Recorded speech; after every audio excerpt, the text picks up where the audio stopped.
നമസ്കാരം. Gulf today ആരംഭിക്കുകയാണ്. വിശദമായ റിപ്പോർട്ടുകളിലേക്ക് കടക്കുന്നു. 25 ദിവസത്തെ കാത്തിരിപ്പിനൊടുവിൽ കേരളം ആര് ഭരിക്കും എന്നറിയാൻ ഇനി മണിക്കൂറുകൾ മാത്രം. നിർണായകമായ തെരഞ്ഞെടുപ്പിന്റെ ഫലം വരാനിരിക്കെ മുന്നണികളുടെ ചങ്കിടിപ്പേറുകയാണ്. മിക്ക പാർട്ടികൾക്കും നിലനിൽപ്പിന്റെ കൂടി പോരാട്ടമായി വിശേഷിക്കപ്പെട്ട തെരഞ്ഞെടുപ്പിന്റെ ഫലമറിയാൻ രാഷ്ട്രീയ കേരളത്തിൽ ഉദ്വേഗം നിറയുകയാണ്. കനൽ ഒരു തരിമതി. രാജ്യത്തെ ഏക കമ്മ്യൂണിസ്റ്റ് സർക്കാരായ പിണറായി ഗവൺമെന്റിനെ കുറിച്ച് ഉള്ള വിശേഷണമാണിത്.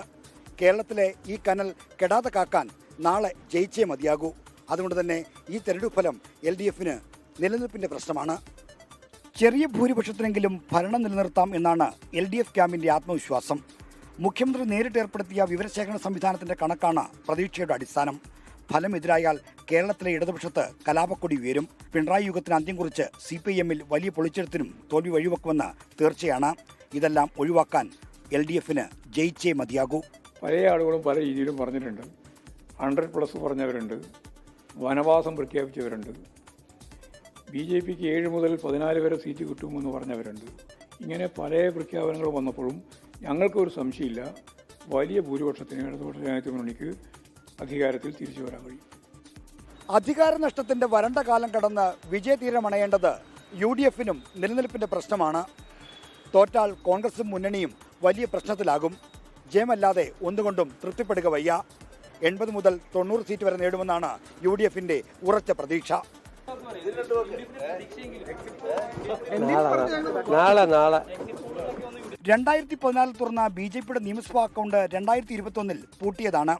2026 അക്കൗണ്ട് തുറക്കുക മാത്രമല്ല, വോട്ട് വിഹിതം ഗണ്യമായി ഉയർത്തുകയും വേണമെന്നതാണ് NDA മുന്നണിക്ക് മുന്നിലുള്ള വെല്ലുവിളി. ഈ ലക്ഷ്യം നേടാൻ കഴിയാതെ പോയാൽ കേന്ദ്ര നേതൃത്വത്തോട് സമാധാനം പറയേണ്ടി വരും. അങ്ങനെ NDAയ്ക്കും തെരഞ്ഞെടുപ്പ് ഫലം ഏറെ നിർണായകമാകുന്നു. ഈ പറഞ്ഞ കാരണങ്ങൾ കൊണ്ട് തന്നെ ഇത്തവണത്തെ നിയമസഭാ തെരഞ്ഞെടുപ്പ് ഫലം മുന്നണികൾക്ക് ഏറെ പ്രധാനപ്പെട്ടതാണ്. പാർലമെന്ററി രാഷ്ട്രീയമല്ല മുഖ്യമെന്നൊക്കെ ഒരു മയത്തിന് തള്ളിയാലും അധികാരമാണ് എല്ലാം. നാളെ ഫലം വരുമ്പോൾ ആര് വാണാലും ആര് വീണാലും അത് കേരള രാഷ്ട്രീയത്തെ സംഭവബഹുലമാക്കും. തിരുവനന്തപുരത്ത് നിന്ന് ഷൈജു ചാവശ്ശേരിക്കൊപ്പം R. ശ്രീജിത്ത്, 24. ഭരണം ലഭിക്കുമെന്ന പ്രതീക്ഷയിൽ മുഖ്യമന്ത്രിയെ തീരുമാനിക്കാനുള്ള നടപടിക്രമങ്ങളിലേക്ക് കോൺഗ്രസ് കടന്നിരിക്കുകയാണ്. മറ്റന്നാൾ AICC നിരീക്ഷകർ പങ്കെടുക്കുന്ന സ്ക്രീനിംഗ് കമ്മിറ്റി യോഗത്തോടെ ഈ ചർച്ചകൾക്ക് തുടക്കമാവുകയും ചെയ്യും. ഭരണം കിട്ടിയാൽ ഈ മാസം 8-നും 10-നും ഇടയിൽ മുഖ്യമന്ത്രിയെ തീരുമാനിച്ച് പ്രഖ്യാപിക്കാനാണ് നീക്കം.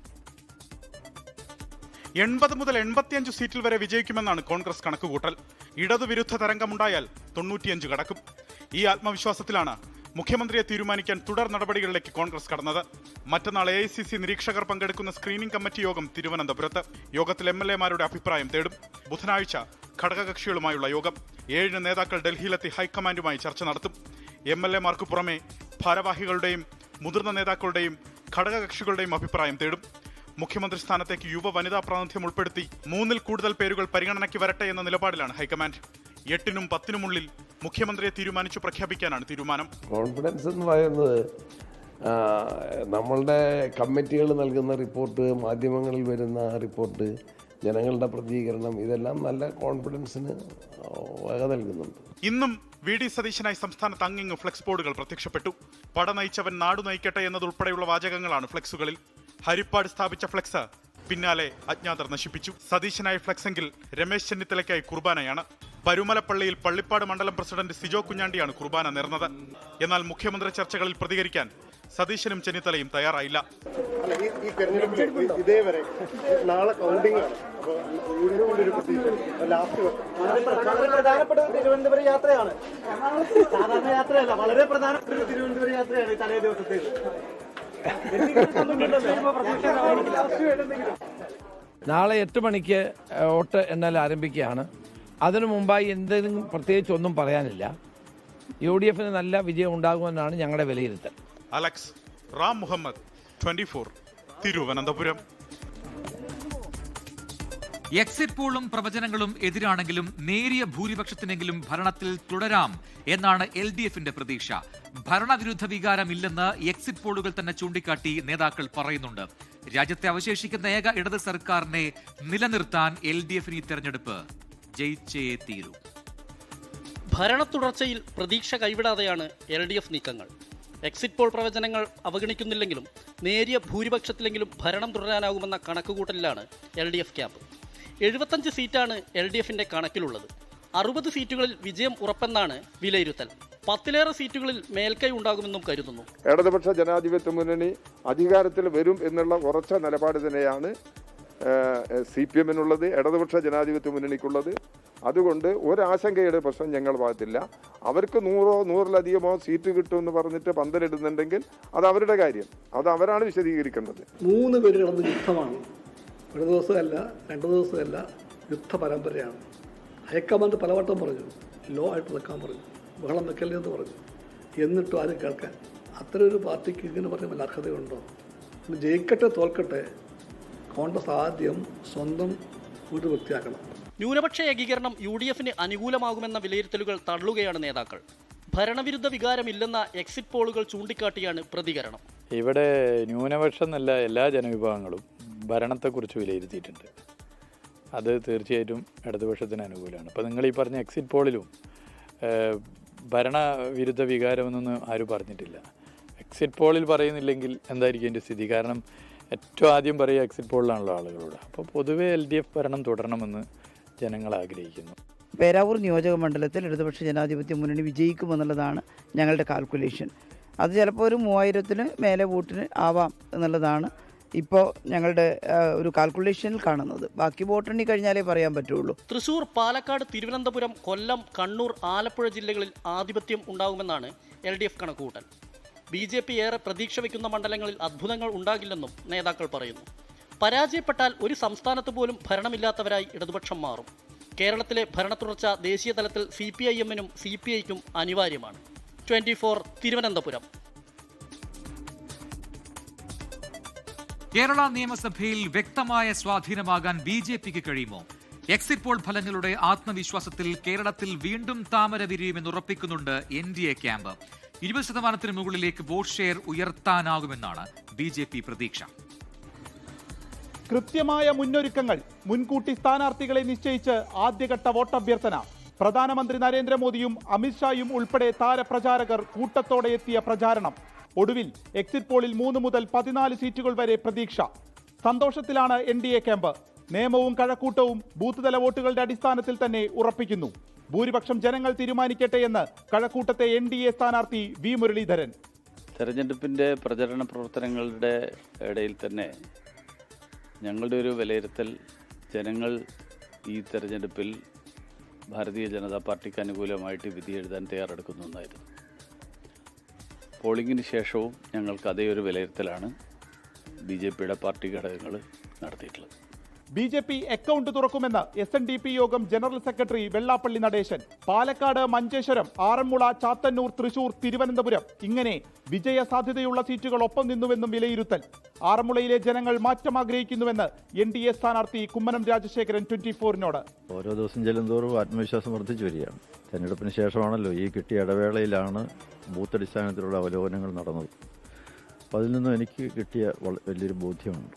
അത് ഈ തെരഞ്ഞെടുപ്പിൽ നല്ല ഭൂരിപക്ഷത്തോട് ജയിക്കുമെന്നുള്ളതാണ്. ഭരണവിരുദ്ധ തരംഗമുണ്ടായതിൽ നായർ, ഈഴവ വോട്ടുകൾ BJPയിലേക്ക് വന്നുവെന്ന് കണക്കുകൂട്ടുന്നു. എന്നാൽ മധ്യ കേരളത്തിൽ ക്രിസ്ത്യൻ സാമുദായിക വോട്ടുകൾ നേടാനുള്ള ശ്രമം പ്രതീക്ഷിച്ച വിജയം കണ്ടില്ലെന്നാണ് പാർട്ടിയിലെ പൊതുവികാരം. 24 കൊച്ചി. UDF വൻ മുന്നേറ്റമുണ്ടാക്കി അധികാരത്തിൽ വരുമെന്ന് കോൺഗ്രസ് നേതാവ് AP അനിൽകുമാർ 24-നോട് പറഞ്ഞു. മലപ്പുറത്ത് 16-ൽ 16 കിട്ടും. വെള്ളാപ്പള്ളി നടേശന്റെ മലപ്പുറം പരാമർശത്തിൽ നേരത്തെ തന്നെ നിലപാട് വ്യക്തമാക്കിയിട്ടുണ്ട് എന്നും AP അനിൽകുമാർ പറഞ്ഞു.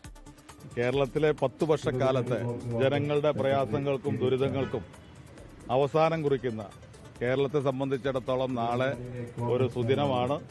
ഈ ഗവൺമെന്റിന്റെ ഭരണം അവസാനിപ്പിച്ചുകൊണ്ട് UDF ഗവൺമെന്റ് അധികാരത്തിൽ വരുന്നതിന് ജനങ്ങൾ നൽകുന്ന പിന്തുണ അത് എത്രത്തോളം വലുതാണ് എന്ന് നാളെ പ്രഖ്യാപിക്കുന്ന ദിവസമാണ്. ഇപ്പോൾ മലപ്പുറത്ത് കാര്യങ്ങൾ ഉൾപ്പെടെ ഉള്ള പരാമർശങ്ങളിൽ ഞാൻ എൻ്റെതായ അഭിപ്രായം വ്യക്തമായി രേഖപ്പെടുത്തിയിട്ടുള്ളതാണ്. അത്തരം പരാമർശങ്ങൾ നടത്താൻ പാടുള്ളതല്ല എന്ന നിലപാട് തന്നെയാണ് അന്നും ഇന്നും എൻ്റെ അടുത്തുള്ളത്. കേരളത്തിൽ UDF അധികാരത്തിലെത്താനാണ് സാധ്യതയെന്ന് മസ്കറ്റിലെ സാമൂഹിക നിരീക്ഷകനും തെരഞ്ഞെടുപ്പ് പ്രവചനത്തിൽ ശ്രദ്ധേയനുമായ അഹമ്മദ് പറമ്പത്ത്. UDFന് 76 സീറ്റ് വരെ ലഭിക്കുമെന്നാണ് വിലയിരുത്തൽ. 1984 മുതലുള്ള തെരഞ്ഞെടുപ്പ് ഫലങ്ങൾ കൃത്യമായി പ്രവചിച്ചയാളാണ് അഹമ്മദ് പറമ്പത്ത്. ഒരു ഹങ് അസംബ്ലി ആയിരുന്നു. LDFന് കിട്ടാവുന്ന ഈ ഏറ്റവും കുറഞ്ഞ സീറ്റ് 62 ഭരിക്കാനുള്ള ഭൂരിപക്ഷം അവർക്കുണ്ടാവില്ല. UDF 69 മുതൽ 76 വരെ 2 സീറ്റ് BJPക്ക് നിയമവും കഴക്കൂട്ടവും.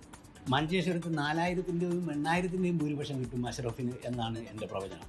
അഷ്റഫ് UDF മന്ത്രിസഭ വന്നാൽ മന്ത്രിയാകുകയും ചെയ്യാനുള്ള സാധ്യത ഉണ്ട്. ലോക വിപണിയിൽ എണ്ണ വിതരണം വർദ്ധിപ്പിക്കാൻ തയ്യാറെടുത്ത് സൗദി അറേബ്യ ഉൾപ്പെടെയുള്ള പ്രധാന രാജ്യങ്ങൾ.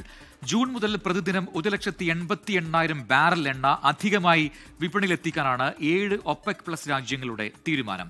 എണ്ണ വിപണിയിലെ സ്ഥിരതയും ഭാവി സാധ്യതകളും വിലയിരുത്താൻ ചേർന്ന വീഡിയോ കോൺഫറൻസിലാണ് നിർണായക തീരുമാനമുണ്ടായത്. എണ്ണ വിപണിയിലെ പുതിയ മാറ്റങ്ങൾ വിലയിരുത്താനായി ചേർന്ന Saudi Arabia, Russia, Iraq, Kuwait, Kazakhstan, Algeria, Oman എന്നീ രാജ്യങ്ങളാണ് ഉൽപാദനം കൂട്ടാൻ തീരുമാനിച്ചത്. 2023 ഏപ്രിൽ മാസം പ്രഖ്യാപിച്ച ഉൽപാദന നിയന്ത്രണങ്ങളിൽ ഭാഗികമായ മാറ്റങ്ങൾ വരുത്തിക്കൊണ്ടാണ് പുതിയ നടപടി. ജൂൺ മാസം മുതൽ പ്രതിദിനം 1,88,000 ബാരൽ എണ്ണ അധികമായി ഉൽപ്പാദിപ്പിക്കാനാണ് ധാരണ. ഇതിൽ ഭൂരിഭാഗവും സൗദി അറേബ്യയും റഷ്യയുമാണ് ഉൽപ്പാദിപ്പിക്കുക. ഇരു രാജ്യങ്ങളും പ്രതിദിനം 62,000 ബാരൽ വീതം അധികമായി വിപണിയിലെത്തിക്കും. ഇറാഖ് 26,000 ബാരലും കുവൈത്ത് 16,000 ബാരലും ഉൽപാദനം വർദ്ധിപ്പിക്കുമ്പോൾ കസാഖിസ്ഥാൻ, അൾജീരിയ, ഒമാൻ എന്നീ രാജ്യങ്ങളും തങ്ങളുടെ പങ്ക് വഹിക്കും. വിപണിയിലെ ആവശ്യകതയും മറ്റു സാഹചര്യങ്ങളും സൂക്ഷ്മമായി നിരീക്ഷിച്ച ശേഷമാകും തുടർ നടപടികൾ. ആവശ്യമെങ്കിൽ ഉൽപാദന വർധനവ് താൽക്കാലികമായി നിർത്താനോ പിൻവലിക്കാനോ ഉള്ള സ്വാതന്ത്ര്യം രാജ്യങ്ങൾക്കുണ്ട്. വിപണിയിൽ സ്ഥിരത നിലനിർത്താൻ അതീവ ജാഗ്രതയോടെയുള്ള സമീപനമാണ് സ്വീകരിക്കുകയെന്ന് OPEC+ അറിയിച്ചു. ഇതിന്റെ ഭാഗമായി എല്ലാ മാസവും രാജ്യങ്ങൾ യോഗം ചേർന്ന് സ്ഥിതിഗതികൾ വിലയിരുത്തും. അടുത്ത യോഗം ജൂൺ 7-നായിരിക്കും. 24 ജിദ്ദ. ഹജ്ജ് തീർത്ഥാടകർക്ക് കൂടുതൽ സൗകര്യങ്ങളും സുരക്ഷയുമൊരുക്കാൻ അത്യാധുനിക സംവിധാനങ്ങളുമായി സൗദി ഹജ്ജ് ഉംറ മന്ത്രാലയം. മിനായിൽ തീർത്ഥാടകരുടെ തിരക്ക് നിയന്ത്രിക്കാൻ ഇതാദ്യമായി നുസൂ കാർഡുമായി ബന്ധിപ്പിച്ച സ്മാർട്ട് സെൻസറുകൾ നടപ്പിലാക്കുകയാണ്. ഹജ്ജ് കർമ്മങ്ങളുടെ വിവിധ ഘട്ടങ്ങളിൽ നുസൂ കാർഡ് കൈവശം വെക്കണമെന്ന് മന്ത്രാലയം തീർത്ഥാടകർക്ക് കർശന നിർദ്ദേശം നൽകി. പുണ്യഭൂമിയിലെത്തുന്ന തീർത്ഥാടകരുടെ യാത്ര സുഗമമാക്കാനാണ് അത്യാധുനിക സെൻസർ സംവിധാനം മന്ത്രാലയം ഒരുക്കുന്നത്. നുസുക്ക് കാർഡിലെ വിവരങ്ങൾ ഉപയോഗിച്ച് മിനായിലെ തീർത്ഥാടകരുടെ നീക്കങ്ങൾ തത്സമയം നിരീക്ഷിക്കാൻ ഇതിലൂടെ സാധിക്കും. തിരക്കൊഴിവാക്കാനും ഗതാഗതം ക്രമീകരിക്കാനും ഉദ്യോഗസ്ഥർക്ക് ഈ വിവരങ്ങൾ സഹായകമാകും. മക്ക, മിന, അറഫ തുടങ്ങിയ പുണ്യസ്ഥലങ്ങളിലേക്കുള്ള പ്രവേശനത്തിന് നുസുക്ക് കാർഡ് നിർബന്ധമാണ്. ഡിജിറ്റൽ രൂപത്തിലും കാർഡ് രൂപത്തിലും ഇത് ലഭ്യമാണ്. തീർത്ഥാടകരുടെ ഐഡന്റിറ്റി പരിശോധിക്കാനും താമസ സ്ഥലങ്ങളും വാഹനങ്ങളും എളുപ്പത്തിൽ കണ്ടെത്താനും ഈ കാർഡ് സഹായിക്കുന്നു. കഴിഞ്ഞ വർഷം 16 ലക്ഷത്തിലധികം പേർക്ക് ഈ കാർഡ് വിതരണം ചെയ്തിരുന്നു. ഇത്തവണ പല രാജ്യങ്ങളിൽ നിന്നും തീർത്ഥാടകർ പുറപ്പെടുന്നതിന് മുമ്പ് തന്നെ കാർഡ് ലഭ്യമാക്കാനുള്ള സൗകര്യം ചെയ്തു. കാർഡ് കൃത്യമായി ആക്ടിവേറ്റ് ചെയ്യണമെന്നും എല്ലാ സമയത്തും കൈവശം കരുതണമെന്നും മന്ത്രാലയം അറിയിച്ചു. 24 ജിദ്ദ. കേരളത്തിൽ നിന്ന് സ്വകാര്യ ഗ്രൂപ്പുകളിൽ ഹജ്ജിനെത്തിയ തീർത്ഥാടകരിൽ ഭൂരിഭാഗവും ഇപ്പോൾ മക്കയിലാണുള്ളത്. ഹറം പള്ളിക്ക് തൊട്ടടുത്ത് വിശാലമായ സൗകര്യങ്ങളാണ് പല തീർത്ഥാടകർക്കും ലഭിക്കുന്നത്. ഇതുവരെ ലഭിച്ച സൗകര്യങ്ങൾ വളരെ മികച്ചതായിരുന്നുവെന്ന് അൽ മബ്രൂഖ് ഹജ്ജ് ഗ്രൂപ്പിൽ എത്തിയ തീർത്ഥാടകർ പറഞ്ഞു. മക്കയിൽ നിന്ന് ജലീൽ കണ്ണമംഗലം തയ്യാറാക്കിയ റിപ്പോർട്ട് കാണാം.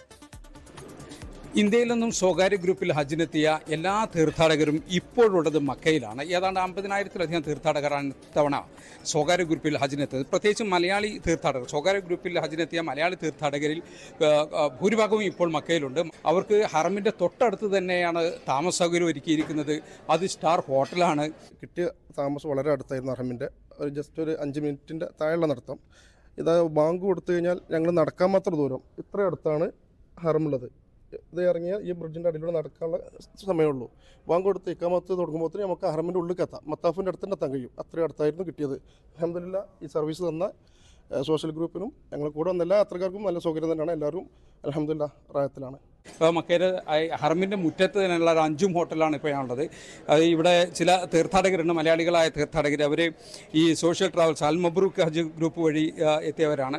എന്താണ് ഇവിടുത്തെ സൗകര്യങ്ങളെ കുറിച്ച് പറയാനുള്ളത്? ഞങ്ങൾ ഇവിടെ വന്നതിൻ്റെ ശേഷം ഞങ്ങൾ 5 ഹോട്ടലിലാണ് ഞങ്ങൾ താമസിക്കുന്നത്. എല്ലാ സൗകര്യങ്ങളോട് കൂടിയുള്ള ഞങ്ങൾക്ക് ഫുഡ് 10-50 തരത്തിലുള്ള ഫുഡ്, ഫ്രൂട്ട്സ് സാധനങ്ങൾ എല്ലാ സമയത്തും 3 സമയത്തും സജീവമായിട്ട് നല്ല ഞങ്ങൾ അനുഭവിക്കുന്നുണ്ട്. എല്ലാ കാര്യം കൊണ്ടും ഞങ്ങൾക്ക് നല്ല സൗകര്യങ്ങളാണ് കിട്ടുന്നത്. അതുകൊണ്ട് യാതൊരു വിഷമങ്ങളും ഞങ്ങൾക്ക് വന്നിട്ടില്ല. ഇവിടെ വന്ന് ഇറങ്ങിയതിന് ശേഷം, ജിദ്ദയിൽ എത്തിയതിന് ശേഷം ഒരു വരെ ബുദ്ധിമുട്ടുകളും ഞങ്ങൾക്ക് ഇന്ന് വരെ അനുഭവിച്ചിട്ടില്ല. അതുകൊണ്ട് എല്ലാവർക്കും ഞങ്ങൾ വളരെ നന്ദിയായിട്ടാണ്. ഞങ്ങൾ വേങ്ങരക്കാരാണ്, നാട്ടിലെ വേങ്ങര. നിങ്ങളാ അൽഹംദുലില്ലാ ഉഷാറാണ്. ഞങ്ങൾക്ക് എല്ലാം കൊണ്ട് സംതൃപ്തിയോട് കൂടി ഞങ്ങൾ നിൽക്കുന്നത്.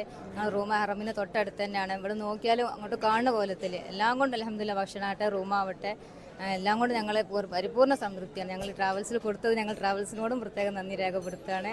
അൽഹംദുലില്ലാ ഭക്ഷണം അവർ പറഞ്ഞ സമയത്ത് ഇങ്ങോട്ട് എത്തിയാൽ നമുക്ക് എന്താ വേണ്ടത് വെച്ചാൽ പ്രായവർക്കും ചെറുപ്പക്കാർക്കും വേണ്ടിയ ഭക്ഷണം രോഗത്തിനനുസരിച്ചും എല്ലാം നല്ല രീതിയിൽ നല്ല ഭക്ഷണം അൽഹംദുലില്ലാ. എല്ലാവർക്കും ഈ സംഗതി ഒന്നും നിലനിന്ന് പോവട്ടെ എന്ന് ആത്മാർത്ഥമായി പ്രാർത്ഥിക്കുന്നു. ഏതായാലും തീർത്ഥാടകരെ സംബന്ധിച്ചിടത്തോളം അവർ ഈ ഹജ്ജിന് മുമ്പേ അതിൻ്റെ 2 ആഴ്ചക്കാലാണ് ഇവിടെ ഈ ഹോട്ടലിലൊക്കെ താമസിക്കുന്നത്. അതിനുശേഷം മെയ് 12 മദീനയിലേക്ക് പോകും. അതിനുശേഷം ഹജ്ജിന് മുമ്പായി തിരിച്ച് മക്കയിൽ തന്നെ തിരിച്ചെത്തുകയും ചെയ്യും. ഹജ്ജിന് ശേഷമാണ് തീർത്ഥാടകർ നാട്ടിലേക്ക് മടങ്ങുക. മക്കയിൽ നിന്നും ജലീൽ കണ്ണമംഗലം, 24.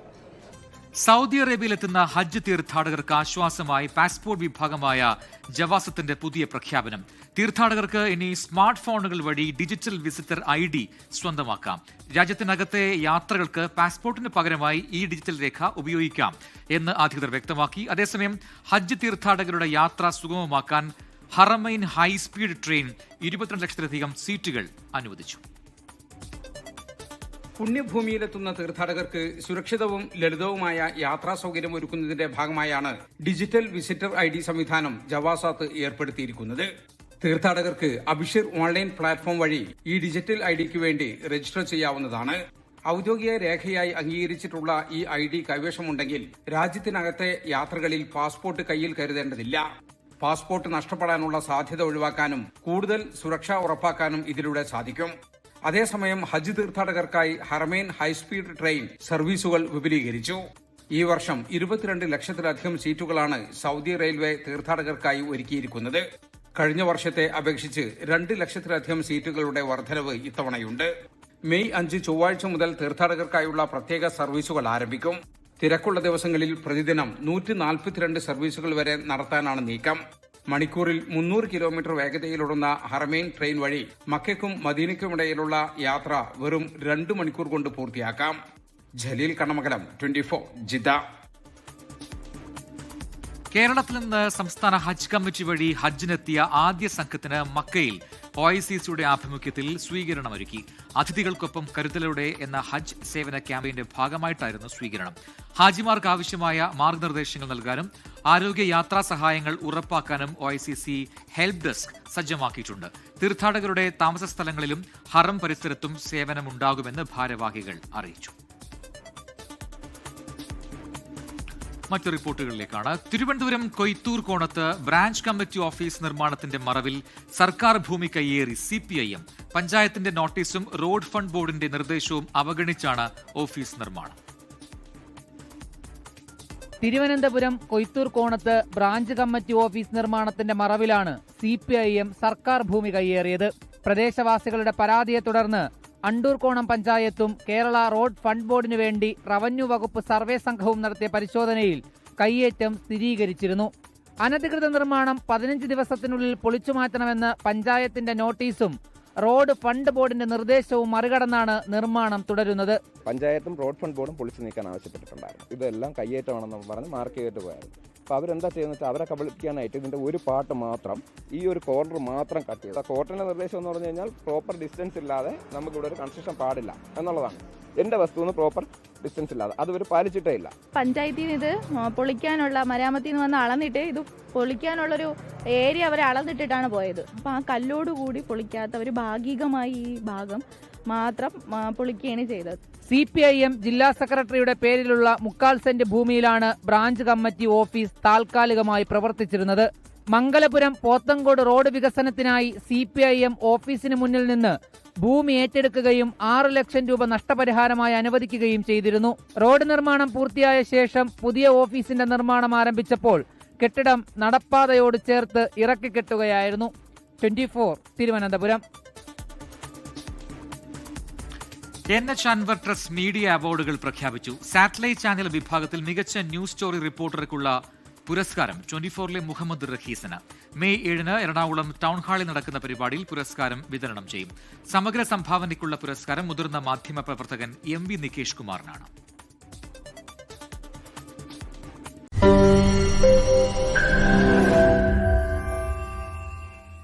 ലോകത്തെവിടെയായാലും ഏത് സമയത്തും 24 വാർത്തകളും ഓഗ്മെന്റഡ് റിയാലിറ്റി പാക്കേജുകളും എക്സ്പ്ലെയിനറുകളും വിശദമായി കാണാൻ ഞങ്ങളുടെ യൂട്യൂബ് ചാനൽ നിങ്ങൾക്ക് സബ്സ്ക്രൈബ് ചെയ്യാം.